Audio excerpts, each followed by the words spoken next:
Shalom, Karlaim La, Yahweh, Bahashim Yahushai, Bahashim Raka'akudash, double honors to the elders and apostles of GMS, Shalom to Yakim doing the work in truth and sincerity. And we're going to get right into it. Lord, when this lesson is edifying and straight to the point as I intended to be. And I got the inspiration to this lesson from the Lord, of course. Secondly, just from scrolling, just by being a watchman and looking for things to prophesy upon and things to do a lesson upon. I run across this gem right here, some good news.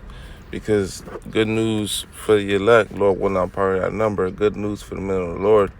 There's bad news for the world, because people of the world, they want this thing to continue. They want the economy to be fine. They want the structure. They want society to go back to so-called normal and thriving. And we have nothing to do with that, and we want nothing to do with that, because we trying to get out of here, man. We suffer here, man. Even if we have some shekels, even if you have a house, a car, a woman, this place is vexing, man. Your people ain't in their right mind. That your nation is truly weak. But Khan, as you can read here, it says Kim Jong-un, who is the prince of North Korea, and UN, I'm guessing, King Jong-un, that's part of his name, Khan Salakia. I was going to say some other off shit. King Jong-un will travel to Russia to meet Putin and discuss a new weapons deal. So what does that sound like? They sound like they're exchanging swords. They sound like they're in bands. They sound like they're in cahoots. Why are they doing this? They're doing this because we're in the midst of World War III, man, and people don't even know that. You ask most people about it, they won't even know that Russia and Ukraine have been going at it since 2014. And it's only going to get bigger, man. So just to give an idea of the landmass of who and where we're dealing with, we got Russia in North Asia right here in this landmass. Their capital is right here, Moscow. A lot of their landmass is vegetation and forest, But right here is a lot more city. And recently, the Babylonians, they gave a warning to people in this region, Belarus, to leave because Russia is making their way towards there. And here you got Ukraine. That's a plot of land which Russia's going to take, via prophecy, truly, because Russia going to do a lot of damage, man. And, Russia's still an Edomite, but, through the spirit, we rooting on for Russia because they finna take down Babylon, man, And that's what we prophesying against. That's what the Lord told us to do. Sheesh. So I ain't know North Korea's way over there, but you got the land of North Korea, man, And these nations that are smaller, but still powerful, they're going to link up with other nations, which the Lord has them link up with. And as we know, the leader of North Korea, he trigger happy, man. He's itching to release a missile, which is a clear point that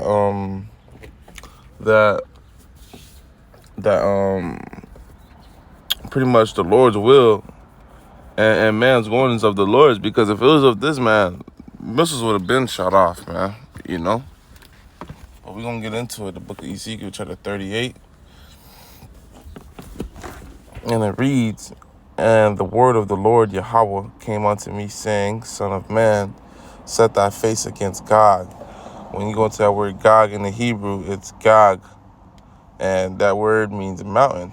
And when you go into the definitions and the terms and the meaning of mountain, the word mountain is a government or strong, strong holding. And that's what Russia is, man. Russia is a large landmass, and their people are very tough people. You see them running the UFC, and it's Jake and Ra'ashar, Russia. That means Russia in the Hebrew, head prince or head chief. Them two nations right there, Jake and Ra'ashar, they run the mixed martial arts industry and business. Yeah, you got a few other nations that mingle in there, but winning championships and going back to back and dominating, it's Jake You know, the so-called Judites, the Brazilians, the so-called the biblical Asherites, Issachar, they do their thing. Who else? Khan, that's really like the main Jake nations that run MMA. And I keep up with it. Of course, you got a few other nations in there. You got Levites here and there, but Brazilians, Mexicans, and so-called Negroes and the Russians run that. You know, the Lord gave them a spirit of roughness. You know, they some tough people. You know, the Babylonian Edomite ain't nothing. You know, we run through him like piece of cake. Continuing on, it's lucky for my little worldly rant. The land of Magog. You know, and let's get the map, man. I believe I have a map pulled up. You know, you can see it on the map. You know, of course, back in the day, lands were closer, you know, called Pangea. But that's obviously the land of Magog you can see right there up north. And when you go here, the most north land is Magog. And then look, you got ancient Persia and India and down here, right? These are the ancient Persians. And when you go on the map, you see Persia, and you see above Persia is Magog. You know? So continuing on, the chief prince of Meshach, and that's where Meshach and Tubal and prophesy against him. The word Moscow, that comes from Meshach, you know, and that's the capital of Russia. And Tubal, I forgot what piece of land comes after that. I don't want to butcher it and go off, so I'm gonna hold my peace. But God says, I will turn thee back and put hooks in thy jaws. I will turn thee back. In other words, they're going to revive from that lowest state that they came from because, you know, during the time of the Soviet Union, you know, Russia took an L, man. You know, and they've been down since. But they going to get theirs. And no, they're not going to be the next country in power. It's just the Lord's going to use them and their allies to take out who's in power now. And then guess what the Lord's going to do? The Lord's going to have all those who are still alive gather in the valley of Jehoshaphat and be completely taken out of power, because every nation thinks they're next, man. Every nation is doing their slick biddings. Every nation is playing chess. You got the so-called Indians thinking the rupee is going to be the next powerhouse, which is their currency name. You got the Chinese, so-called Chinese, the Moabites, thinking what do they have? The yen is going to be the so-called next powerhouse. That's the name of their currency. The Ammonites, they think their yen is going to be the next powerhouse. The Russian, they got rupees. They think they're going to be the next. They got rubles, Slovakia. They think they're going to be the next powerhouse, man. So everybody, you know, they're treading lightly, man. They're trying to see how this thing's going to go. But truly what's going to be is the judgment of the Lord, man. And ultimately, the Lord's kingdom being established right after all these prophecies are done. I will put hooks in thy jaws, and I will bring thee forth in all thine army, horses and horsemen, all of them clothed with all sorts of armor. Because what does this title say, man? They're discussing a new weapons deal, man. And what does it say? With all sorts of armor. So their arsenal is going to be deep. It's going to be just as deep, if not even deeper than Babylon, man. You know, because Babylon think they high and mighty. You know, they were real arrogant when the Lord gave them, you know, when the Lord allowed them to win the race of a nuclear bomb, you know, pretty much acquiring that, you know, those German scholars putting that together. But guess what? Now a lot of these other nations have it, man.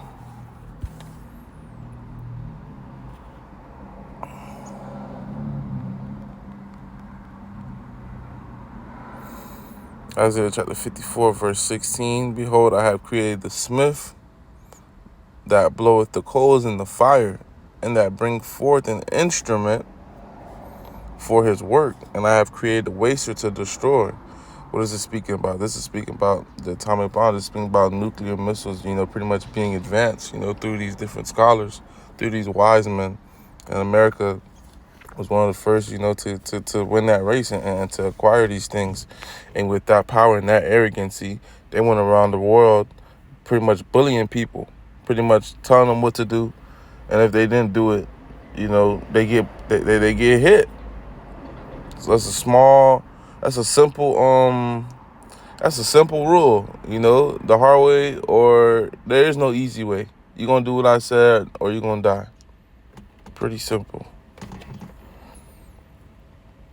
Even a great company with bucklers and shields and all of them handling swords, man. So they're going to be strapped. They're going to be well prepared, man. Persia, the ancient so-called Indians, man. In that land region, the Ethiopians and the Libyans, and Ethiopia and Libya, the Cushites with them, all them with helmet and shield. That's a spirit that is mentioned because if you go back a couple days ago, it is mentioned how Russia, let me go on this page, Salakia.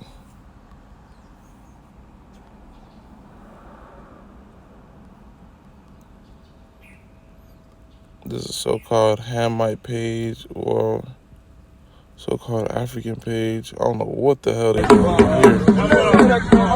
Ridiculous. But anyways, sticking to the point in the spirit. How long ago was this? August 18th to September 3rd. Bear with me, Wabba Kasha.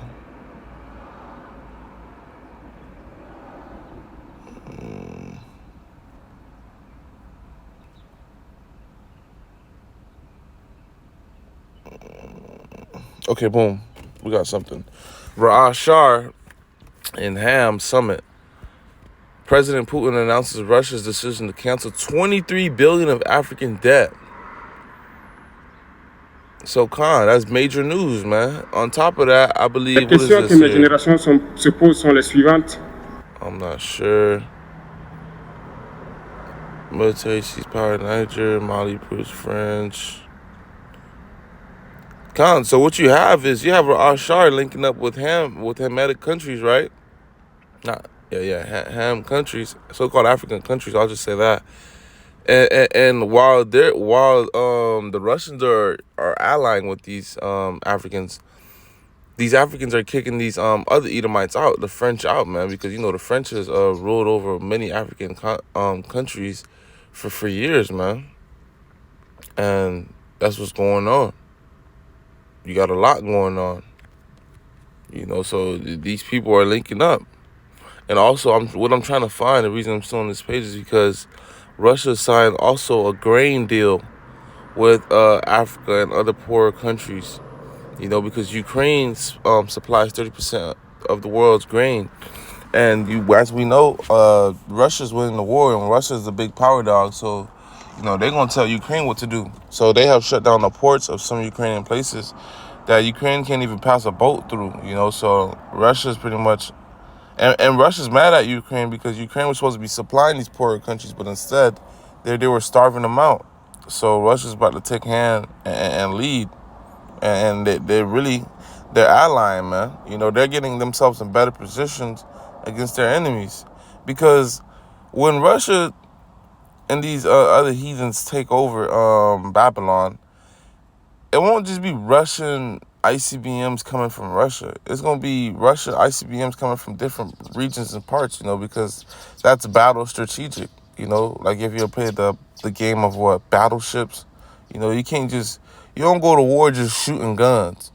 You go to war with precise thinking and planning and execution.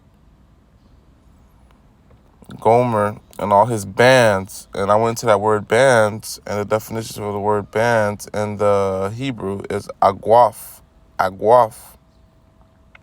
and it means wings of army, a band, an army of hordes. So in other words, a crowd of troops, your allies, your buddies, your teammates. The house of Togomar and the north quarters and all his bands, many people with thee. Be thou prepared and prepare thyself, thou and thy company that are assembled unto thee, be thou a guard unto them. That's right. Backing up what I just said, I want to get that in the NLT. Ezekiel 38:7. I'm not breaking down this whole thing. I'm just flowing through the Spirit until, the Spirit has me going to Joel, because I want to go into there next. I don't want to make this real long either. But, Ra Shar is making moves, man. Prophecy is being fulfilled in our very eyes, in our very presence. Ezekiel 38:7 and the New Living Translation, and it reads, "Get ready, be prepared, keep all the armies around you mobilized, and take command of them."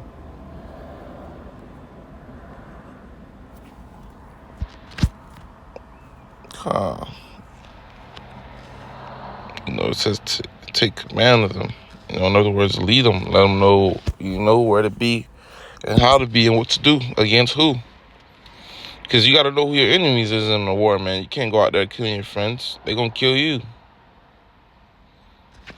Verse 8, "After many days shall thou be visited, in the latter years shall thou come back into the land that is brought back from the sword and is gathered out of many people, against the mountains of Israel, which have been always waste, but is brought forth out of the nations, they shall dwell safely, all of them." So Israel, the land of Israel, is going to be decimated. It's going to get hit as well, man.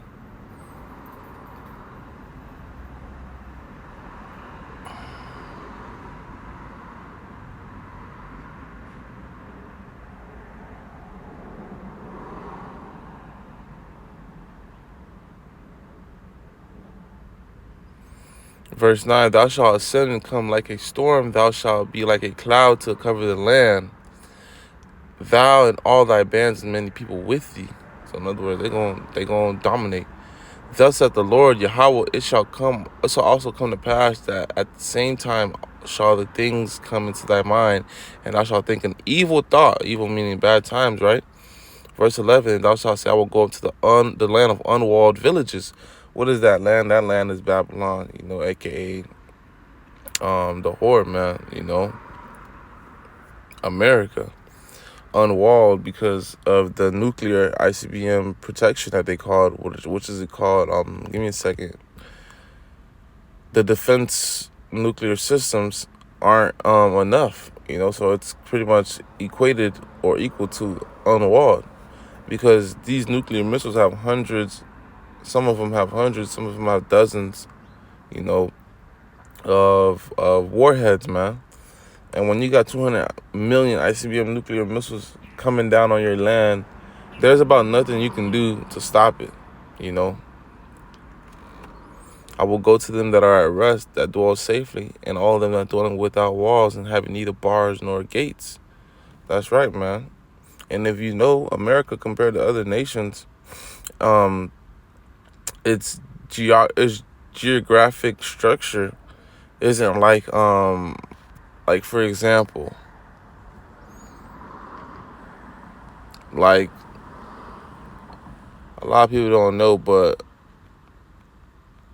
Spain is one of the most difficult places to invade, because on this north region, from Barcelona to A Coruña, you got high mountains, and even from A Coruña to Portugal, you still have high mountains. And then on this side of it, from Barcelona to about Grenada, you got the Mediterranean Sea, which makes it difficult to pretty much pass through and go about.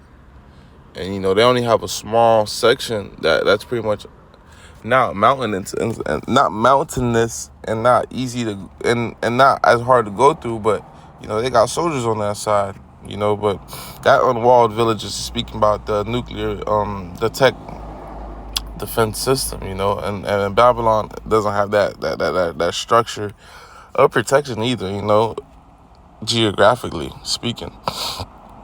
But I'm ready to go to Joel through the Spirit. Go to Joel chapter 3. Verse 1, and for behold, in those days, in that time, I shall bring again the captivity of Judah and Jerusalem. And I will gather them to, that's Jake, man, And I will gather all the nations, and I will bring them down into the valley of Jehoshaphat, and plead with them there for my people and for my heritage, because we've been in captivity and in the hands of all these nations, man. And that's one of the reasons they have to be judged in the valley of Jehoshaphat, whom they have scattered among the nations and parted my land. And I want to go into that word plead real quick, Joel 3 and 2.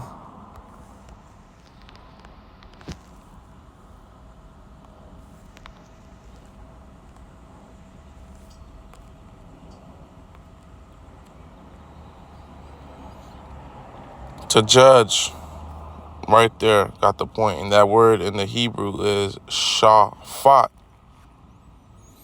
And we usually blow the shofar, right, before judgment. And before, different times, maybe a feast day, things of that sort. I will gather all the nations and bring them into the valley of Jehoshaphat, and will plead them and judge them for my people and for my heritage Israel, whom they have scattered among the nations and part of my land. Sold a boyfriend harlot, doing these things, bartering with us for different goods and different things of that sort, man. And they have cast lots for my people and have given a boyfriend. Oh, wow. I didn't realize it was right. What I was quoting was right under this. And they have cast a lot for my people, have given a boyfriend harlot, and sold a girl for wine that they might drink. Yeah, what have ye to do with me, O Tyre and Zidon, and have coast of Palestine? Will ye render me a recompense? If ye recompense me swiftly and speedily, will I return your recompense upon your own head? So the Lord gonna pay back and judge these people swiftly, man, and harshly. Let me get going down to verse 9. Proclaim ye this among the Gentiles. Prepare war. And this Gentile is not speaking of the Israelite foreigners, man. This is speaking about the heathens. Because our people don't have, our people don't have the sword, man. Our people don't have the fatness of the earth, man. Our people don't have, the earth given into their hand. Prepare war and wake up the mighty men. Let all the men of war draw near and let them come up. Beat your plowshares into swords and your pruning hooks into spears. So in other words, get ready for war, man. Put a gun in your hand, put these boots in your feet, get strapped up. There's no more work to be done. There's no more, doing your farming and doing your so-called trades. Let the weak say I'm strong. Assemble yourselves and come, all ye heathen, and gather yourself together round about. Thither, cause thy mighty ones to come down, O Lord, Yahweh, Ba'ashem Yahushai. Let the heathen be weakened and come up to the valley of Jehoshaphat, for there I will sit to judge, to plead all the nations round about. Put ye in a sickle, for the harvest is ripe. Come get you down, for the press is full, the fats overflow, for their wickedness is great. Multitudes in the valley of decision, for the day of the Lord is near in the valley of decisions.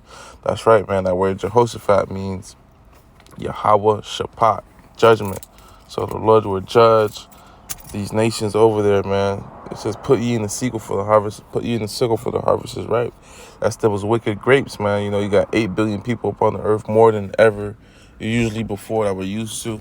So we're in those times, in the latter times, where the Lord is gonna, do what he said he's gonna do, I want to get Revelation 14 real quick. And Isaiah 63.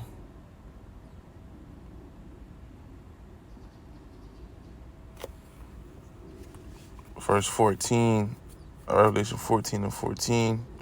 And I looked, and behold, a white cloud, meaning a chariot, the Lord's throne, where he's coming on, his vehicle. And upon the cloud one sat the Son of Man, like unto the Son of Man. That's one of the titles of our Lord, man, Yahushai, the Lord's only begotten Son, having on his head a golden crown, because he's the King of Kings, symbolizing, rulership and power. And in his hand a sharp sickle. A sharp sickle is an instrument of farming. So in other words, he's going to hew down man. He's going to mow man down. Who's that man?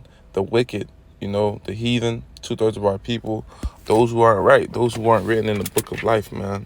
Those who won't be saved, And yeah, Isaiah 63 to close out.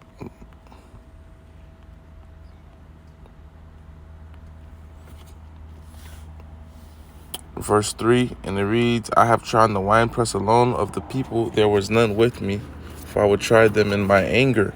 That's why the Lord's going to do it, man, because the Lord's angry with these people, and he has a right to do so, man, because these people have had these people in captivity, doing us wrong. These people have done wicked sacrifices. These people have done wickedness. These people have been into witchcraft. These people have been, what else, man? We can go on and on and on and on. Calm. And that anger is indignation. That's righteous anger. That's not just emotional anger like everyone else likes to have out here. Like a chicken with their head cut off. And trample them in my fury, and their blood shall be sprinkled upon my garments, and I will stand all my remnant for the day of vengeance. And that word vengeance in the Hebrew means naquam, payback, is in my heart, meaning is mine. The Lord is constantly meditating on redeeming his elect, and the year of my redeem has come. So the Lord's, it's coming, man. We in the last days, man, via the prophecies, via the tokens, meaning the signs, And it's not going to be pretty out here. And this is why we do what we do and try to persuade man, because we fear the Lord and we fear what he's going to do, and we hope to be in his grace. We hope to be on his good side. So we don't got to experience of these things, man. We want to watch these through that sea of glass, man. We want to have front row seats to this and not be a part of this judgment. With that, the Lord wants us edifying us straight to the point. Salaki, if I was a little bit long-winded, shalom.